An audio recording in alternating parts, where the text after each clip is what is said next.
Okay, so we're starting today with scars. We have the water chalice and the dragon rider.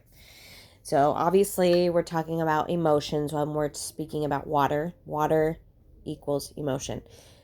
Emotional scars. What can I dig out of my emotional scars that I can now transmute?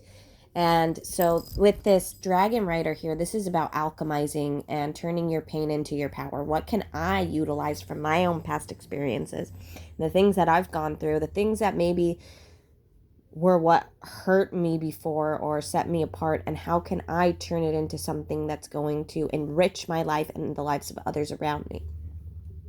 Because what's happening here is that I really do feel like you're going through this kind of emotional cleansing. It's like a purge.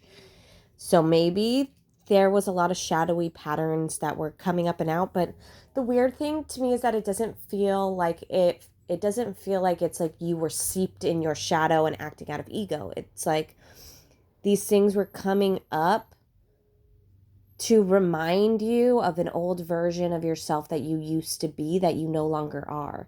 It's like maybe you were so hard on yourself that you weren't seeing all the growth that you were going through.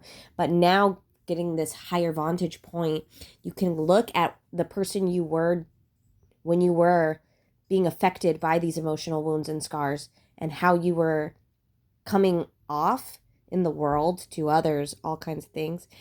And you can make peace with that and put that version of you to bed while this new version rises. Now, with what we have underneath here, this is all subconsciously speaking things that are going on. With Avalon being activated as the first card in your subconscious, we're talking about your magic, your manifestation power, your gifts, your ability, your light. The frequency you exude is coming on more powerful and sharper than ever, and that's because you decided to align with divine order. That means all the shadowy patterns that have come up, you have done a successful job at clearing out your murky water. You're clear, you're cleansed, you're shining brighter than you ever have been.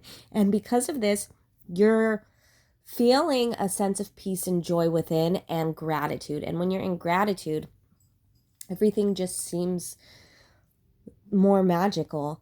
And you wouldn't have been able to get to this place without this darkness. You can only go as high up into the light as you have gone down into the dark. So, this is all things to be very grateful for. This is a great, just kind of like reflection on this ending of this chapter that you've gone through.